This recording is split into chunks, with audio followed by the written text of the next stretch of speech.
வணக்கம் my dear zone mates, welcome to Safi zone. நான் உங்க ஷஃபி அண்ட் இன்னைக்கு நம்ம பார்க்க போறது சீரியல் கொடுமைகள்.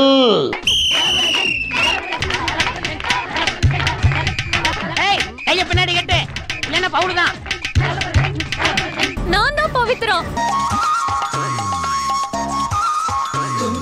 பவி, நீங்க செஞ்ச ஒவ்வொரு காரியத்துக்கும் பல சாட்சி இருக்குதுன்னு சொல்றேன். வான சாட்சி, பூமி சாட்சி, நீர் சாட்சி, நெருப்பு சாட்சி, காத்து சாட்சி, சூரிய சாட்சி, சந்திர சாட்சி. அப்புறம் என்ன ஆச்சு? வழக்கம் போலதான் இந்த வாட்டியும் சீரியல்ல தரமான சிறப்பான சம்பவங்கள்லாம் பயங்கரமா மாட்டிருக்கு. எல்லாத்தையும் எடுத்து பிரிச்சு பார்த்துருவோமா? ஃபர்ஸ்டா ஸ்டீஃபன் அப்படிங்கிற கமெண்ட் பண்ணியிருக்காப்புல, அண்ணா மனசு இல்லாம அப்படிங்கிற சீரியல்ல இந்த ரேட்ல இந்த எபிசோட்ல போய் பாருங்க, புதக்குழியை வச்சு சிறப்பான சம்பவம் பண்ணியிருக்காங்க அப்படின்னு சொல்லிட்டு நானும் பார்த்தேன். பயங்கரமா இருக்கு. வாங்க என்னன்னு சொல்றேன். என்ன நடத்த போறீங்க? புதுசா கல்யாணம் ஆன 4 ஹஸ்பண்ட் அண்ட் வைஃபை செலக்ட் பண்ணி மேல சொல்றேன் கேட்டுக்க. சொல்லுங்க. ஒருத்தர் இன்னொருத்தர எந்த அளவுக்கு புரிஞ்சு வச்சிருக்காங்கன்னு புரிய வைக்கிறதுக்கான ஒரு ஈவென்ட்மா. அதாவது விருப்பமே இல்லாம 2 ஜோடிக்கு கல்யாணம் நடந்துச்சு, ஞாபகம் இருக்குதா? இப்ப அந்த 2 ஜோடி விருப்பமே இல்லாம ஹனிமூனுக்கே வந்துட்டாங்க. What a unexpected incident. அதுல உங்க 2 பேரையும் சார் கலந்துக்க சொல்றாரு. இவ கூட நான் எப்படி அந்த ஈவென்ட்ல கலந்துக்கிறது? அதுல நம்ம ஆல்ரெடி சொன்ன மாதிரி தான் இந்த சீரியலுடைய ஹீரோயின் பெரிய தியாகி. எந்த அளவுக்குன்னா அடுத்தவன் குடும்பத்தை கெடுத்து அதுக்கப்புறம் அந்த குடும்பத்தை சேர்த்து வைக்கிறதுக்கு முயற்சி பண்ணிட்டு இருக்காங்க. அப்படி பல பிளான் போட்டுட்டு இருந்தவங்க இங்க ஹனிமூன்லயும் வந்து அந்த ஜோடியை சேர்த்து வைக்கிறதுக்காக ஒரு பிளான் போடுறாங்களாம். என்ன பண்ணலாம்? பிளான் போடுறோம். எஸ், நந்தினி கரிகாலன் மாமாவையும் இந்த போட்டியில நம்ம கலந்துக்க வச்சுட்டா 2 பேரும் ஒருத்தருக்கு ஒருத்தர் புரிஞ்சுக்கிட்டு அவங்க ஒண்ணு சேரத்துக்கும் வாய்ப்பு இருக்குல்ல. அதாவது புதுசா கல்யாணம் ஆன ஜோடிகள் எந்த அளவுக்கு புரிஞ்சு வச்சிருக்காங்க, எந்த அளவுக்கு அன்னோனியமா இருக்காங்க அப்படிங்கறத தெரிஞ்சுக்கிறதுக்காக ஒரு ஈவென்ட் நடத்துறாங்களா. அந்த ஈவென்ட்ல அவங்களுக்கே தெரியாம அந்த ஜோடியோட பேரை இவங்க கொடுத்துட்டாங்கன்னா அது மூலமா அவங்க 2 பேரும் சேர்ந்துருவாங்களாம். எங்கேயோ போய்ட்டடா நீ, எங்கேயோ போய்ட்ட. எங்க கூட எங்க அக்கா மாமாவும் வந்திருக்காங்க. அவங்களுக்கு இப்பதான் கல்யாணம் ஆச்சு. அவங்களும் இந்த போட்டியில கலந்துக்கலாமா? அவங்களையும் வர சொல்லுங்க. கீழ போப்பா, ஓடிச்சுறோம்டா. சரி, நான் கூட என்ன யோசிச்சேன்னா இந்த ஹீரோயின் தான் பயங்கர தியாகியாச்சு, அதனால எங்க பேர் வேணாம் சார், எங்க பேருக்கு பதிலா அந்த பேரை சேர்த்துக்கோங்க அப்படிங்கிற மாதிரி சொல்லுவாங்கன்னு பார்த்தா 2 பேருமே ஈவென்ட்ல கலந்துப்பாங்களாம். ஆனா இந்த ஈவென்ட் மூலமா அவங்க 2 பேர் மட்டும் சேர்த்துருவாங்களாம். என்னடா லாஜிக் இது? அப்படியாவது இந்த போட்டி மூலமா கரிகாலன் மாமாவையும் நந்தினியையும் சேர்த்து வச்சிடணும். எங்க வாடா வாடா. இப்ப இந்த புள்ளையால தான் பிடிக்காத அந்த 2 கல்யாணமும் நடந்துச்சு. இப்ப இந்த புள்ள போட்ட பிளான்னால தான் 2 பேரும் பிடிக்காட்டாலும் ஹனிமூனுக்கும் வந்தாங்க. இப்ப இந்த புள்ள தான் இந்த ஈவென்ட்லயும் விளையாட வைக்குது. இப்படி இதையே ஒரு தொழிலா வச்சிருக்கிறதுனால அந்த புருஷனுக்கு பயங்கரமா கோவம் வந்து புடிச்சு கண்ட மினுங்கி திட்டி விட்டுட்டு கோவமா திரும்பி போகும்போது தடுக்கி கீழே விழுந்துட்டான். உலகார நான் கூட தயங்க மாட்டேன். மாமா, எவ்வளவு கோவம்!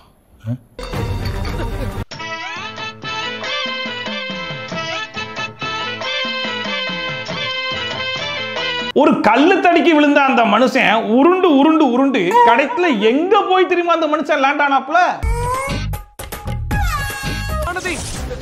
வேற லெவல், நீங்க வேற லெவல்.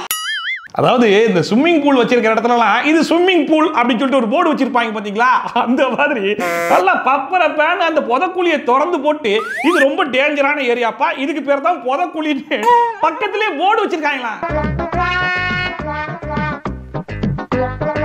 இந்தியாவுல இருக்க அறிவாளி பூரா நம்ம ஊர்ல தான் இருக்காங்க. கண்ணு வைக்காத, வா போலாம். இதுல கண்ணு வேற வைக்கிற.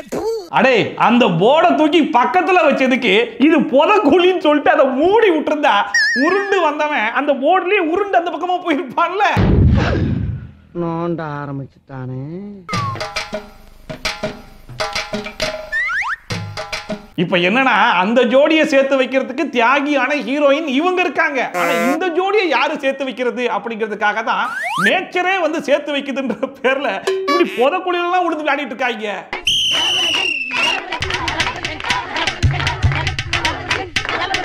ஏய் கைய பின்னாடி கட்டு, இல்லனா பவுல் தான். இப்ப மேடம் சாரியை போட்டு சாரை காப்பாத்திட்டா என்ன அர்த்தம்? இதுக்கு முன்னாடி சொன்னாங்க, ஞாபகம் இருக்குதா? நீங்க மட்டும் என்ன கல்யாணம் பண்ணிக்கலன்னா உங்களுக்கு உயிருக்கே ஆபத்து அப்படின்னு சொல்லிட்டு அது பழிச்சு போயிடுச்சாம. இதுக்கப்புறம் சாருக்கு மேடம் மேல ஒரு காதல் வர ஆரம்பிக்கும். கௌதாரி, அன்னைக்கு ஆத்துல விழுந்து சாக்குறத என்ன காப்பாத்துற பத்தியா? நானு உன்னை காப்பாத்தல, நம்ம காதலத்தான் காப்பாத்தினேன். ஆக மொத்தத்துல மத்த சீரியல் ஆச்சு இதுதான் கதைன்னு சொல்லிட்டு அதை நோக்கி போவாங்க. உங்களுக்கு கதையே இல்ல, அதனால கண்டமேனிக்கு போயிட்டு இருக்காங்க. நானும் வெறியாயி மன உளைச்சுக்கு ஆளாயிட்டேன். அடுத்தா அபிநய பாலாஜி அப்படிங்கிறவங்க கமெண்ட் பண்ணியிருக்காங்க, ப்ரோ கலைஞர் டிவி பவித்ரா சீரியல்ல இந்த ரேட்ல இந்த எபிசோட்ல போய் பாருங்க, ஒரு தரமான சம்பவம் இருக்கு அப்படின்னு சொல்லிட்டு. உண்மையிலேயே பயங்கரமான சம்பவம். வாங்க என்னடி சொல்றேன். ஆனா சிறப்பான தரமான சம்பவம்.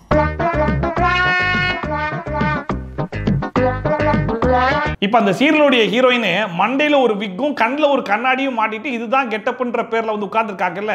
எதுக்கு இப்ப இந்த கெட்டப் அப்படின்னு சொல்லி கேட்டா அவங்க கல்யாணத்தை நிப்பாட்டுறதுக்கா. புரியலடா நீ வந்து புரியலையா? சரி ஓகே நானே சொல்றேன். அதாவது எப்படி இவங்க ஒரு கெட்டப் போட்டிருக்காங்களோ அதே மாதிரி இவங்கள மாதிரியே கெட்டப் போட்டு ஒரு புள்ள கல்யாண மேடையில பொண்ணாவே உட்கார்ந்துருக்கான். அதுலயும் இவங்களாச்சும் கெட்டப்புக்கு விக்கு கண்ணாடின்னு யூஸ் பண்ணாங்கல்ல, அந்த புள்ள வெறும் ஒரு மாஸ்க மட்டும் மூஞ்சில போட்டு இவங்களாவே உருமாறிடுச்சான். என்ன மாதிரியே ஒருத்தைக்கு வேஷம் போட்டு என்ன அர்ஜுன் கிட்ட இருந்து பிரிக்கவா நினைக்கிறாங்க. எல்லா உண்மையும் பாட்டிக்கு இப்ப தெரிய போகுது. வா மச்சான் எவ்வளவு வருஷம் ஆச்சு உன்னை இப்படி பார்த்து. அதுலயும் இவங்களுடைய பாட்டி கிட்ட இந்த உண்மையை சொல்றதுக்காக இவங்க பாட்டி வேஷத்துல வந்தத இவங்க குடும்பத்துல இருக்கிற யாராலையுமே கண்டுபிடிக்க முடியலையா. ஆனா இப்ப டெம்பரரியா வந்த வில்லன் கண்டுபிடிச்சிட்டான். நீ இந்த மாதிரி வேலை பாப்பன்னு தெரிஞ்சுதா நானே இங்க வந்துருங்க. நீ என்ன செஞ்சாலும் இந்த கல்யாணத்தை நிறுத்த முடியாது. இந்த பாடி சோடாவை அப்படியே பேக் பண்ணி வெளியில பாஸ் பண்ணுங்க. பாத்தீங்களா நானும் பல கெட்டப்ப கஷ்டப்பட்டு போட்டு வர்றேன். பார்த்த உடனே பாடி சோடா அந்த கெட்டப்புக்கு என்னடா மரியாதை. அப்ப இது எப்பேற்பட்ட கெட்டப் பாருங்க. இந்த கெட்டப்ப கண்டுபிடிச்சது மட்டும் இல்லாம இப்படி உண்மையை சொன்னா ஒன்ன மட்டும் இல்ல உன் பாட்டியும் சேர்த்து போட்டு தள்ளிடுவோம் அப்படின்னு சொல்லி மிரட்டவும் செய்யறான். அங்க பாரு.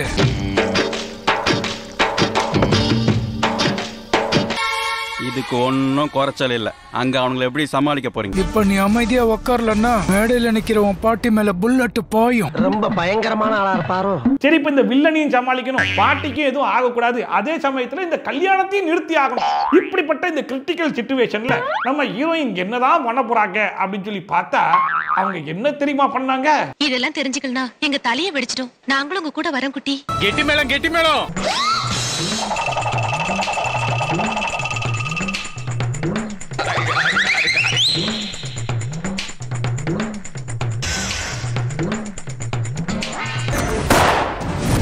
எப்படி இந்த வில்லன் துப்பாக்கியை பிளாக் பண்ணி அந்த ஜூஸ் பாட்டில் எடுத்து அந்த வில்லன் துப்பாக்கியை தள்ளி விட்டு என்னைக்கும் இல்லாம இன்னைக்குன்னு பார்த்து போலீஸ் கரெக்டான நேரத்துக்கு வர வந்து ஒரு வழியா கல்யாணத்தை நிப்பாட்டிட்டாங்களா. சரி ஓகே. இப்ப இந்த பவித்ரா எந்திரிச்சு பேசும்போது அந்த பாட்டி என்னமா பவித்ரா அங்க நிக்கிற, அப்ப இது யாரு அப்படின்னு சொல்லிட்டு ஷாக் ஆவாங்கன்னு சொல்லி பார்த்தா அந்த பாட்டி ஷாக் ஆகுறாங்க. ஆனா எதுக்கு தெரியுமா? அர்ஜுனுக்கு பக்கத்துல நிக்கிறது யாருன்னு நினைச்சிட்டு இருக்கீங்க? அதுல தெரிஞ்சுக்கிறதுக்கு என்ன இருக்கு? அது என் பேத்தி பவித்ரா. அவ பவித்ரா கிடையாது. இப்ப வந்த வில்லனே பவித்ரா கெட்டப்ப பார்த்து கண்டுபிடிச்சிட்டான். ஆனா இவ்வளவு நாள் வளர்த்த பாட்டியால கண்டுபிடிக்க முடியலையாமா. சரி ரைட்டுமா, இது எல்லாத்துக்கும் காரணம் என்ன? அந்த கெட்டப் தானே. அந்த கர்மம் பிடிச்ச கெட்டப்ப கலைச்சிருமா அப்படின்னு சொல்லி சொன்னா அந்த கெட்டப்ப கலைக்கும் போது நமக்கு ஒரு ஷாக்கிங் கொடுக்குறாங்க. நான் தான் பவித்ரா.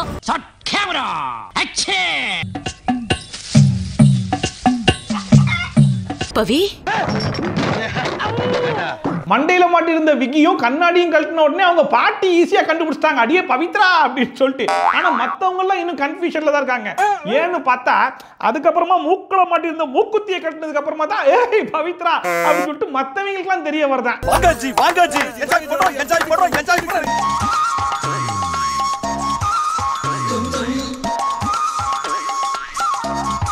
மூக்குத்தி கூட கெட்டப் சேஞ்சில தான் வருதுங்கறத இவங்க சொல்லி தான் நமக்கு தெரிய வருது. கத்துக்கணும் ஐயா, கத்துக்கணும். தம்பி கிட்ட இத கத்துக்கணும். சரி எல்லாத்தையும் கூட விட்டுறலாம். வழக்கமா மாஸ்க் இப்படி தானே உருவாங்க. இந்த வாட்டி பார்த்தா பின்னாடி திரும்பி போஸ் எல்லாம் கொடுத்துட்டு இருக்காங்க. எதுக்காக இப்படி செஞ்ச? முதல்ல இவ மாஸ்க கைட்டுங்க, அப்பதான் அவ யாருன்னு தெரியும். போஸ் கொடுத்ததெல்லாம் போதும், முதல்ல அந்த மாஸ்க கழட்டி தொலைமா அப்படிங்கிற மாதிரி சொன்ன உடனே அந்த புள்ளையும் மாஸ்க கழட்டிச்சு. மாஸ்க கழட்டினதுக்கு அப்புறமா அந்த புள்ளை எப்படி இருக்குன்னு பாருங்களேன்.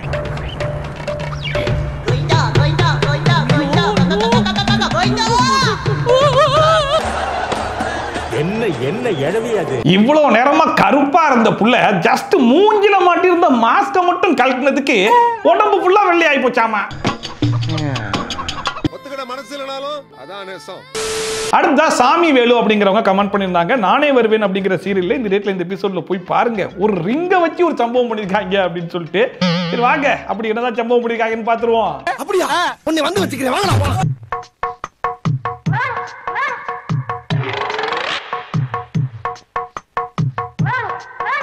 நம்ம ராதாமா மோகனையாவை கழட்டி விட்டுட்டு வேற ஒருத்தனை கல்யாணம் பண்ணாங்க பாத்தீங்களா? இப்ப அவங்க ரெண்டு பேருக்கு வெட்டிங் ஆனிவர்சரியா, அது ஒரு ஃபங்க்ஷனா வர நடத்துறாங்க.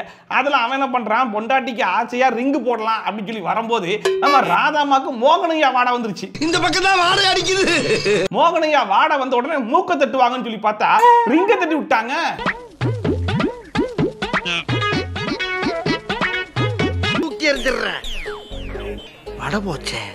ஒரு ரிங்க தட்டி விட்டா அந்த ரிங்கு எங்க கிடக்கும்? ஒண்ணு காலு கடியில கிடக்கணும், இல்ல ஒரு 10 அடி தள்ளி கிடக்குமா? ஆனா இந்த ரிங்கு எங்க வரைக்கும் டிராவல் பண்ணுதுன்றத அது கூடயே டிராவல் பண்ணி போய் பார்த்துட்டு வாங்களேன்.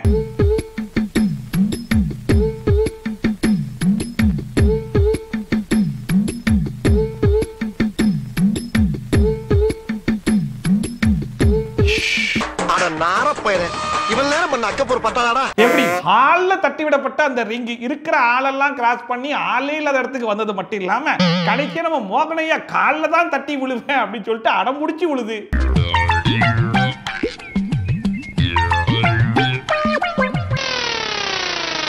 என்ன ஒரு புத்திசாலித்தனம். சரி ஓகேடா, ஜஸ்ட் ஒரு ரிங், அது அவ்வளவு தூரம் டிராவல் பண்ணி மோகனையா கால் கிட்ட கொண்டு வந்து போட்டிருக்கீங்கன்னா இந்த இடத்துல தான் நம்ம மோகனையாவையும் ராதாமாவையும் மீட் பண்ண வைக்க போறீங்களா? மீட்னு சொல்லி கேட்டா அதான் இல்லன்றாங்க.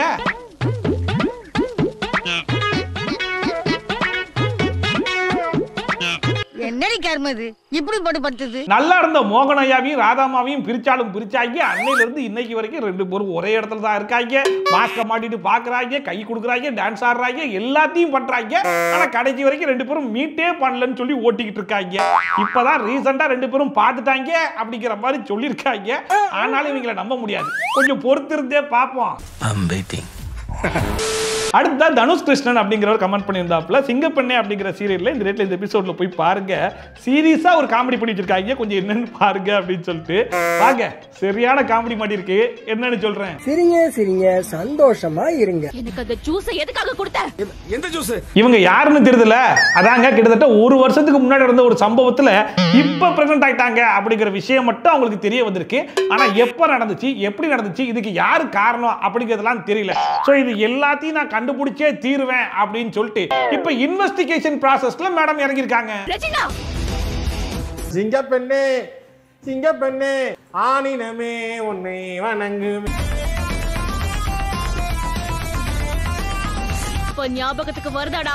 அதோடைய ஃபர்ஸ்ட் ஸ்டெப்பா இந்த பார்ட்டில தான் ஏதோ ஒரு சம்பவம் நடந்திருக்கு அப்படிங்கறதை கண்டுபிடிச்சி அந்த பார்ட்டியோட ஃபுட்டேஜையும் கஷ்டப்பட்டு கண்டுபிடிச்சி கொண்டு வந்துட்டாங்க.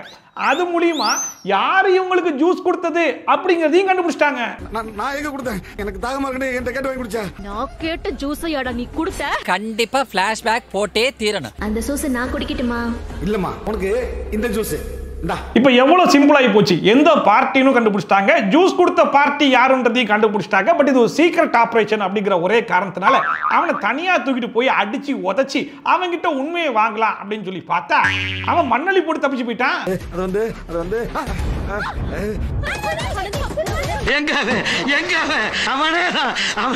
இப்ப இவன் வாயால உண்மையை சொல்லட்டா என்ன, உன்னை யாரு தூண்டி விட்டு இதை செய்ய வச்சிருப்பான்றது எனக்கே தெரியுமே அப்படின்னு சொல்லிட்டு நேரா அவர்கிட்டயே போயிட்டு, இங்க பாருங்க நான் ஒன்னும் சும்மாலாம் உங்ககிட்ட பேசல, என்கிட்ட சாட்சி இருக்கு அப்படிங்கிற மாதிரி சொன்ன உடனே, நீங்க செஞ்ச ஒவ்வொரு காரியத்துக்கும் பல சாட்சி இருக்குதுன்னு சொல்றேன். நான் கூட அந்த வீடியோ ஃபுட்டேஜ் தான் சாட்சின்னு சொல்றாங்கன்னு சொல்லி பார்த்தா அதெல்லாம் இல்லையா, இவங்க கிட்ட எக்கச்சக்கமான சாட்சி குவிஞ்சு கிடக்குதாமா. அது என்னென்ன சாட்சி தெரியுமா? வான சாட்சி, பூமி சாட்சி, நீர் சாட்சி, நெருப்பு சாட்சி, காத்து சாட்சி, சூரிய சாட்சி, சந்திர சாட்சி, வடக்கு கிழக்கு தெற்கு மேற்குன்னு 8 திக்கு சாட்சி. போச்சு போச்சு, எல்லாம் மண்ணா போச்சு. நான் கூட ஏதோ பரபரப்பான டயலாக் எல்லாம் பேச போறாங்கன்னு சொல்லி பார்த்தா இதுக்கு முன்னாடி மனசாட்சின்னு சொல்லிட்டு முத்தண்ணை காமெடி பண்ணாங்க பாத்தீங்களா, அதுக்கே டாப் கொடுத்துட்டு இருக்காங்க. சிவா உனக்கு அடுத்துட்டு போய் தாலி கட்டினாரு, நீ சொல்றது உண்மைனா அதுக்கான சாட்சி என்னன்னு இப்ப நீ சொல்லியே ஆகணும். நீ கேக்குற சாட்சி என்கிட்ட இருக்கு. என்ன சாட்சி? என் மனசாட்சி. அதுலயும் கொடுமை என்னன்னா அந்த மனசாட்சி காமெடியை கூட இவங்க விட்டு வைக்கலங்க, அதையும் போட்டாங்க. உண்மை ஒரு நாள் வெளியே வரும், அன்னைக்கு உங்களுக்குள்ள இருக்குது பாருங்க மனசாட்சி. ஆக மொத்தத்துல இதுக்கு முன்னாடி வரைக்கும் எதையோ வச்சு காமெடி பண்ணி பாத்தீங்க, இப்ப புதுசா சாட்சின்னு ஒண்ணு மாட்டிடுச்சுன்றதுனால இந்த சாட்சியை வச்சு காமெடி பண்ண ஆரம்பிச்சிட்டீங்களாடா. வான சாட்சி, பூமி சாட்சி, நீர் சாட்சி, நெருப்பு சாட்சி.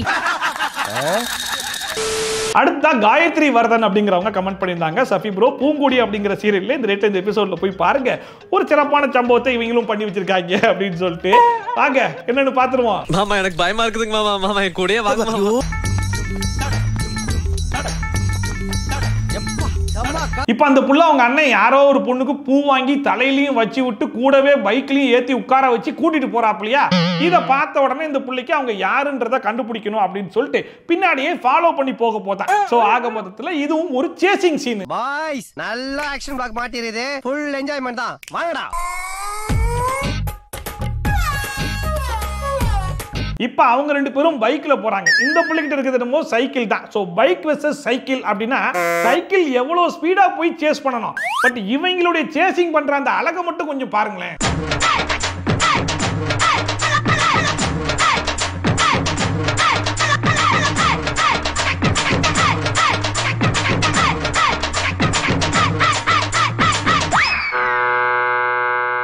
எனக்கு ஒண்ணுமே புரியலடா. இப்ப அந்த புள்ள சைக்கிளை செம ஸ்பீடா ஓட்டிட்டு போயிடுச்சுன்னு சொல்ல வரீங்களா, இல்ல சைக்கிள் ரேஞ்சுக்கு தான் அந்த மனுஷன் பைக்கையே ஓட்டினாரா? இதுக்கு அந்த புள்ள சைக்கிளை விட்டு நடந்து போயிருந்தா கூட சேஸ் பண்ணிருக்கலாம் போலடா. அது அனாவசியம். அண்ணே இந்த பொண்ணு கிட்ட இவ்வளவு தூரம் பழகுறாருன்னா அப்ப இந்த பொண்ணு ஆனா கடைசி வரைக்கும் எந்த சிரமமும் இல்லாம நல்லா சாவகாசமா சைக்கிளை ஓட்டியே அவர் கடைசியா போன வீடு வரைக்கும் ஃபாலோ பண்ணி போய் கண்டுபிடிச்சிருச்சுன்னா இதுக்கு அந்த புதக்குழி எவ்வளவு பரவாயில்லடா. அடுத்தா பாண்டீஸ்வரி அப்படிங்கிறவங்க கமெண்ட் பண்ணியிருந்தாங்க, சின்ன மருமகள் அப்படிங்கிற சீரியல்ல இந்த ரேட்ல இந்த எபிசோட்ல போய் பாருங்க, ஒரு மாஸ்க வச்சு இவங்களும் ஒரு சம்பவம் பண்ணிருக்காங்க அப்படின்னு சொல்லிட்டு. நீங்க நினைக்கிற மாதிரி அந்த மாஸ்க் இல்ல, இது வேற மாஸ்க். நீங்க நினைக்கிற மாதிரி அந்த மாஸ்க் இல்ல, வேற வேற வேற இது வேற மாஸ்க். மாமாவை போஸ் கொலை பண்ண பாக்குறோம். இப்போ நம்ம என்ன பண்றது? நம்ம தமிழோட மாமாவை போஸ் கொலை பண்றதுக்காக சுத்திட்டு இருக்கான் அப்படிங்கிற விஷயம் தமிழுக்கு தெரிய வந்த உடனே எப்படியாச்சும் நம்ம மாமாவை காப்பாத்தியே தீரணும் அப்படின்னு சொல்லிட்டு நம்ம தமிழ் கையில எடுத்த அந்த ஆயுதம் என்ன ஆயுதம் தெரியுமா? என்ன பண்ணிட்டு இருக்கீங்க?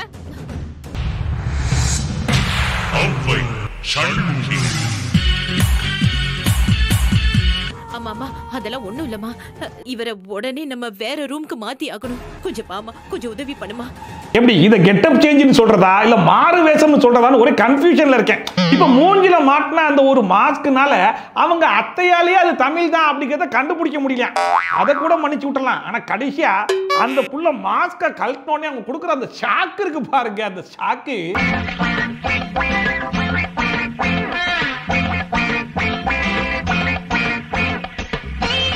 அடங்கப்பா, இது உலக நடிப்புடா சாமி. அதாவது அவங்களாச்சும் மூஞ்சில ஒரு மாஸ்க் போட்டு ஆளே மாறிட்டாங்க, அதனால கண்டுபிடிக்க முடியலன்னு சொன்னாங்க. அதுல ஒரு நியாயம் இருந்துச்சு. அவ பவித்ரா கிடையாது. ஆனா இந்த நானே வருவேன் சீரியல்ல கண்ணுல மட்டும் ஒரு மாஸ்க மாட்டினதுனால புருஷன் பொண்டாட்டியாலே கண்டுபிடிக்க முடியலன்னு சொல்றது. வெறும் 5 ரூபா மாஸ்க வாங்கி மூஞ்சில மாட்டின ஒரே காரணத்தினால அவங்க அத்தையாலே கண்டுபிடிக்க முடியலன்னு சொல்லிட்டு ஷாக் ஆகுறதெல்லாம் எந்த மாறுவேஷ லிஸ்ட்லடா நாங்க சேர்க்கிறது? தமிழ் நீ எப்படிங்க? இது தெரியாது, எனக்கு தலைவலிக்குது. நம்ம பட்டு மாமாவை இடம் மாத்திடலாமா? ஆக மொத்தத்துல இதுக்கப்புறம் கஷ்டப்பட்டு மாறுவேஷம் போட வேண்டிய அவசியம்லாம் இல்ல போல இருக்கு. வெறும் ஒரு 5 ரூபா மாஸ்க மட்டும் வாங்கி மூஞ்சில மாட்டினா போதும். உலகத்துல இருக்கிற எவனாலையும் நம்மள அடையாளமே கண்டுபிடிக்க முடியாது போல இருக்கு. யாரா நீ? பிரியா தெரியலையா? நான் தான் சிவா. சிவா? அடுத்த கண்டென்ட் கொடுத்திருக்கிறது யார் தெரியும்ல? வழக்கமா உங்களுடைய கண்டென்ட்க்குலாம் சவால் விடுவாரே சவால். எஸ் ஹரியோடைய கண்டென்ட் தான் வந்திருக்குது. இப்போ இந்த கண்டென்ட்டை முடிஞ்சா கண்டுபிடிக்க பாப்போம் அப்படின்னு சொல்லிட்டு கண்டென்ட்லயே சவால் விடுறாரு. என்கிட்ட சேலஞ்ச் பண்றியா? ரெண்டு பேருக்கும் இதுல புடவை வேட்டி சட்டை இருக்கு. அண்ணா ஒரு நிமிஷம் இருங்க, நான் திருநீர் எடுத்துட்டு வரேன். அவர் விட்ட சவால் என்ன அப்படின்னு சொல்லி பாத்தீங்கன்னா, இந்த சீனை பார்த்துட்டு இது என்ன ஃபங்க்ஷன் அப்படிங்கறத முடிஞ்சா கண்டுபிடிக்க பாப்போம் அப்படிங்கிற மாதிரி சொன்னாப்ல. நானும் பார்த்துட்டு என்னப்பா கல்யாண நாள் போல இருக்கு, அதனால காலில் விழுந்து ஆசீர்வாதம் வாங்குறாங்க அப்படிங்கிற மாதிரி சொன்னேன். ஆனா அவர் இல்ல இல்ல அப்படிங்கிற மாதிரி நக்கலா சொன்ன உடனே எனக்கு ஒரே அசிங்கமா போச்சு. அதனால இப்போ இந்த டாஸ்க்கை உங்களுக்கு ஃபார்வர்ட் பண்றேன். நீங்க என்ன பண்றீங்க, இது என்ன ஃபங்க்ஷன் அப்படிங்கறத அடுத்த சீனை பார்க்காம கமெண்ட் போடுறீங்க. ஒருவேளை இதா இருக்குமோ? எதுனே சொல்லாம அது வந்து சரி ரைட். இப்போ நீங்க கமெண்ட் பண்ணது ரைட்டா தப்பா அப்படின்னு சொல்லி பாத்துருவோமா? இப்போ இது என்ன ஃபங்க்ஷன் அப்படிங்கறத அவங்களே சொல்றாங்க, கேளுங்க. வளைகாப்பு விழாவில் சண்முகத்திற்காக பேரன்போடு காத்திருக்கும் இசக்கி. எங்க அண்ணன் வராம எனக்கு வளைகாப்பு வேண்டாம், ஒண்ணு வேண்டாம். என்னன்னு தேடிட்டு இருக்கீங்க? இதுல யாருக்கு வளகாப்புன்னு தேடிட்டு இருக்கீங்களா? அதே டவுட் தான் எனக்கும் வந்துச்சு. கடைசியா தான் தெரிஞ்சிச்சு இந்த தட்டெல்லாம் தூக்கி எரிஞ்சிட்டு இருக்கு பாத்தீங்களா, அந்த புள்ளைக்கு தான் வளகாப்பாமா.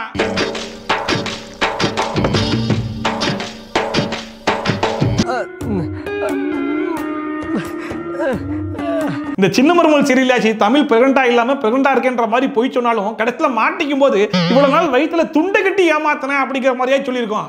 என் வயித்துல சுமந்துகிட்டு இருக்கிறது இந்த துணி மூட்டையது. அது மனசுக்கு ஒரு ஆறுதலா இருந்துச்சு. ஆனா இந்த சீரியல்ல இந்த புள்ளைய முதல்ல பிரெக்னண்டா இருக்கு அப்படிங்கிற மாதிரி சொன்னாலே எவனும் நம்ப மாட்டாங்க. இதுல வளகாப்பு ஃபங்க்ஷன் வேற சொல்றீங்களே, இதெல்லாம் உங்களுக்கே நியாயமா இருக்காடா? வளைகாப்பு விழாவில் சண்முகத்திற்காக பேரன்போடு காத்திருக்கும் இசக்கி. இது டூ மச். இது டூ மச். இதுக்கு 5 வருஷமா வயித்துல புள்ளைய சுமந்து பெத்த எங்க தேவியே எவ்வளவு பரவாயில்ல போலியடா. அந்த புள்ளைக்கு வளகாப்பு ஃபங்க்ஷன் பண்ணும்போது கொஞ்சமாச்சு வயித்தை பெருசா காமிச்சாங்க. தப்பிச்சடா நீ.